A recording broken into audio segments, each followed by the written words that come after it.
Moji milovaní, keď teraz počúvame tie príbehy okolo toho, čo sa dialo, keď bol Ježiš ešte malinký, len pár hodinový, dňový, týždňový, lebo toto, čo bolo dnes Evanjelia, Ježiš mal 40 dní, keď ho prišiel predstaviť Pánovi, priniesli obetu, mali sme to včera jednu časť, dnes druhú časť.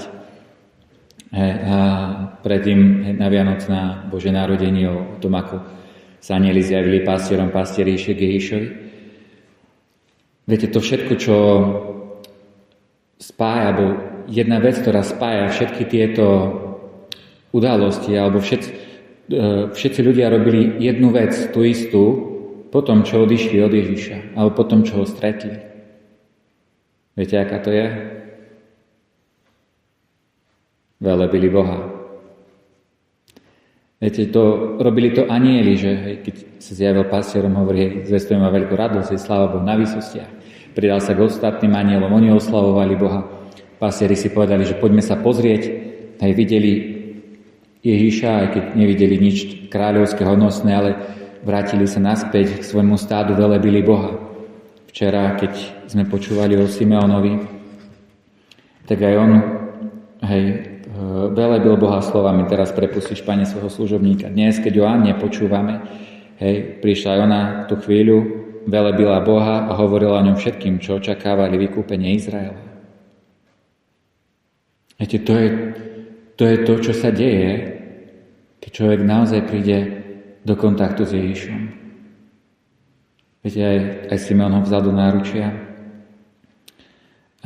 Áno, nevidíme, že by ho vzala, ale to je jedno, ale nejde o to, viete, že sa ho fyzicky dotknem, viete, lebo to nejde, viete, až o ten fyzický kontakt, lebo strašne veľa ľudí prichádza k Betlehemom. V Rimavskej Sobote tam máme vedľa kostola taký veľký Betlehem, ako sochy v životnej veľkosti. Máme tam Betlehem, strašne veľa ľudí sa tam zastaví.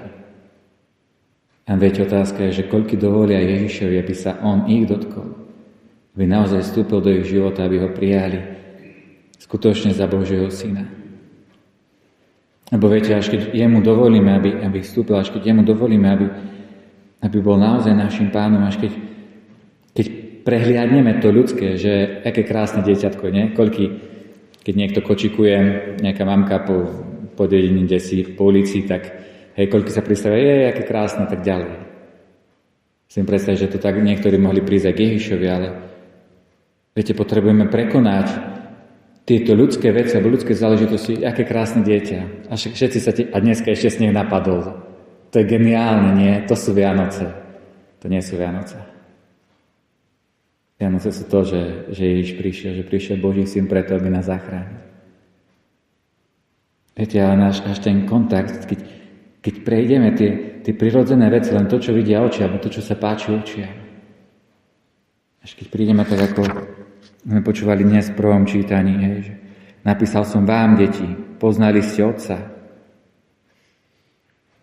Až keď viete, toto spoznáme, až keď uvidíme čosi viac, to, čo ľudskými očami nie je vidno a to, čo neteší len tak ľudskú dušu, tak až vtedy sme schopní aj my, viete, velebiť Boha.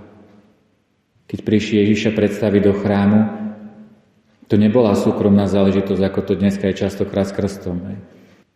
Viete, aj oni, keď prišli predstaviť Ježiša do chrámu, to nebolo tak, že len Jozef, Mária, mali Ježiško a potom nejaký kňaz tam. A tam bol bežný ruch, tak ako Ježiš, keď raz prišiel do chrámu, tak vyhnal tých predávačov, to vieme, ale tam to bolo bežné, že tam vždy sa predávali proste nejaké zvieratá, aby to človek nemusel kdesi zďaleka nosiť a v chráme priniesť ako obetu. Viete, a bežne tam ľudia chodili hore dole a nazierajci tam boli možno aj v tom čase ťažko povedať. Ale keď čítame tu stáť, tak iba Simeon a Anna velebili Boha. Nevidíme o tom, že by to niekto iný robil. A vidíme proste to, že každý, kto neprešiel len tak, že boli sviatky, alebo proste len toto, čo sa tu deje, ako každú chvíľu. Oni tiež každú chvíľu museli mať v Jeruzaleme nejaký tento obrad, predstavenia Pánu, kvázi vykúpenie dieťaťa, prvorodeného. Nevrajím, že každý deň, ale možno raz do týždňa, raz za dva, čo zvláštne, to máme furt tak.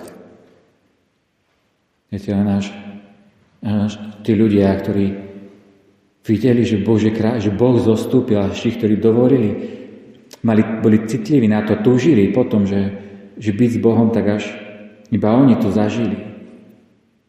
Tí ostatní, ktorí hoci boli aj v chráme, to nezažili, aspoň takto nemáme to napísané. Možno, hej. Anna o ňom hovorila iným. Si viem predstaviť, ako to museli oni sa tváriť.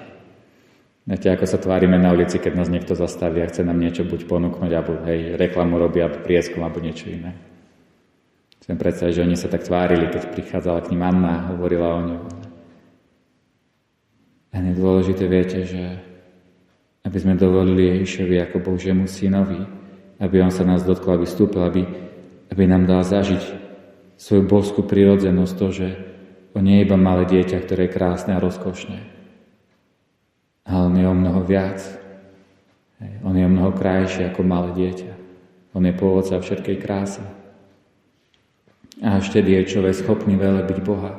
Naozaj tak od srdca, viete, lebo včera aj Simon, aj dnes Anna, oni to nerobili preto, že to mali kdesi napísané. Viete, my sme mali dnes sláva Bohu na výsostiach. Prečo? No lebo máme takú rubriku, že dnes, tým, že je oktáva, má byť sláva Bohu na výsostiach. Hej.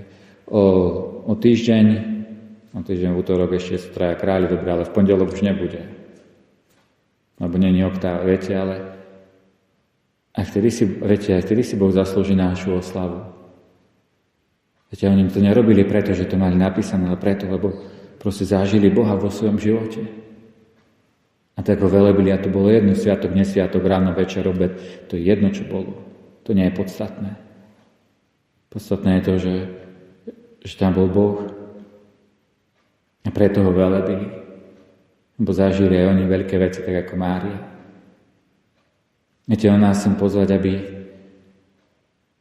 aby sme dovolili, tak ako sa spieva v jednej pesni, že láska je tu s nami, chce sa nás dotknúť, aby sme dovolili láske, aby sa nás dotkla.